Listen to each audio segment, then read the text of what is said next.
यहाँ कहानी एक ऐसे टीचर और स्टूडेंट की है जहाँ एक स्टूडेंट अपने टीचर को खास अटेंशन देती है और उसके साथ गपागप करती है। तो आइए देखते हैं इस मजेदार कहानी को। मूवी की शुरुआत में हम 50 साल के एक स्कूल टीचर को देखते हैं जिसका नाम जोसेफ है, जिनको बचपन में एक चोट की वजह से उनका चलना मुश्किल हो गया था और अब वह एक छड़ी के सहारे चलते हैं और वो अपनी माँ के साथ एक फार्म पर रहते हैं। उनकी माँ बहुत बीमार रहती है, इसीलिए घर के कामकाज जोसेफ ही संभालते हैं। इसके बाद स्कूल पहुंचकर जोसेफ अपने स्टूडेंट्स को बताते हैं कि स्कूल जल्दी ही बंद हो सकता है। इसी बीच एक नए स्टूडेंट की एंट्री होती है जो 18 साल की कैथरीन व्हीलर है। स्कूल के बाद जोसेफ एक विधवा औरत रोसा से स्कूल के बंद होने पर बात करते हैं। रोसा का पति गुजर चुका है और जोसेफ उसकी मदद करते हैं। दोनों शादी करने का प्लान भी कर रहे होते हैं। इसके बाद अगले दिन कैथरीन अपने फादर के साथ जोसेफ के घर जाती है। दरअसल जोसेफ अपने लैंड पर हॉर्स वगैरह की देखभाल करता था और टाउन के रिच लोग उसके पास अपने एनिमल को छोड़कर चले जाते थे। कैथरीन के पास भी एक हॉर्स था जिसे वो जोसेफ के पास छोड़ने आई थी, पर हॉर्स को अपने से दूर करने से पहले कैथरीन उसके साथ कुछ वक्त गुजारना चाहती थी। इसीलिए जोसेफ कैथरीन के पिता से कहता है कि वो उसे घर पहुंचा देगा और फिर उसके पिता यहाँ से चले जाते हैं। इसके बाद कैथरीन जोसेफ से पूछती है,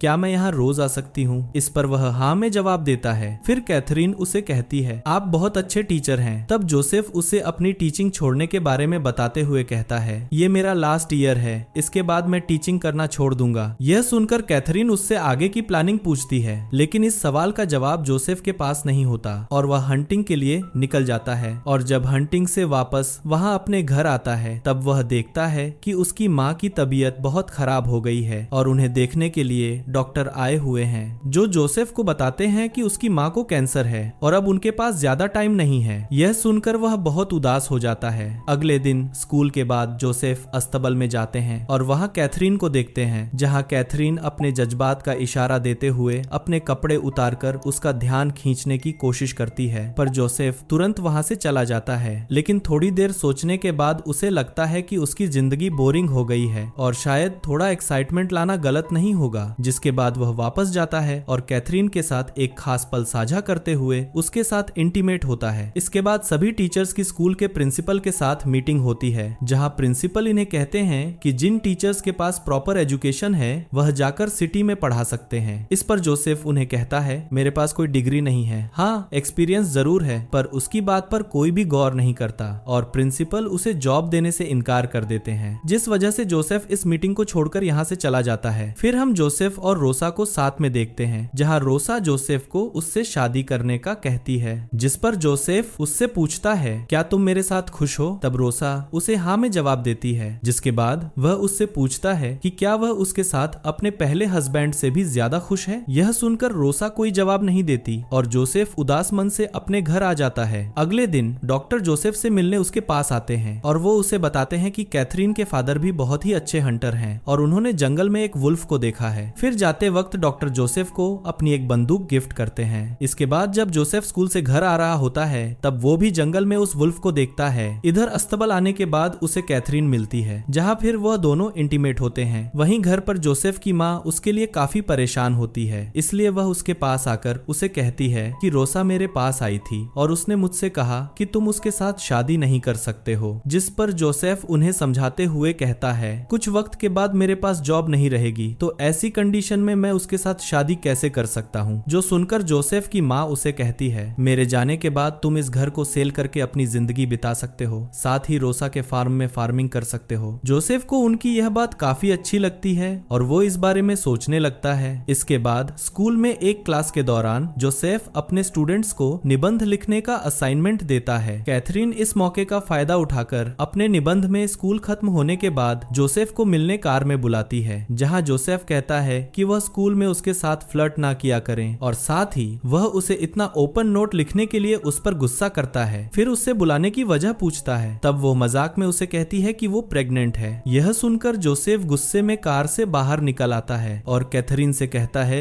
कि आज के बाद वह उसके पास कभी भी नहीं आएगा, जिस पर कैथरीन रोड पर ही उसे सेड्यूस करने लगती है, जिसके बाद वहां फिर से उसके साथ इंटीमेट हो जाता है। इसके बाद एक सुबह कैथरीन जोसेफ को 20 साल पुरानी शराब की एक बोतल गिफ्ट करती है। इसके बाद दोनों एक दूसरे के साथ रोमांस करते हैं। तभी कुछ देर बाद डॉक्टर इवांस अचानक अस्तबल में आ जाता है और उन्हें उन्हें साथ में देख लेता है। इसके बाद जोसेफ और इवांस एक कैफे में मिलते हैं, जहां इवांस उससे पूछता है कि ये सब कब से चल रहा है। जोसेफ उसे सब कुछ बता देता है और इवांस उसे चेतावनी देता है कि अगर उसने ये रिश्ता खत्म नहीं किया तो उसके लिए बड़ी समस्याएं खड़ी हो सकती हैं। साथ ही इवांस उसे याद दिलाता है कि रोसा भी है जो उसके साथ शादी के प्रपोजल का इंतजार कर रही है। इसके बाद शाम को जोसेफ रोसा के साथ एक कैफे में पहुंच जाता है, जहां पहले से ही कैथरीन और रोसा का बेटा रॉबर्ट मौजूद थे। कैथरीन जब इन दोनों को एक साथ में देखती है तो वह रोसा के पास आकर उससे कहती है, रॉबर्ट बहुत स्मार्ट है, लेकिन आजकल वह कुछ डिप्रेशन में है क्योंकि जोसेफ और तुम शादी करने वाले हो। यह सुनकर जोसेफ उससे कहता है, तुम इसकी फिक्र मत करो, वो हम देख लेंगे। इसके बाद जोसेफ रोसा को छोड़ने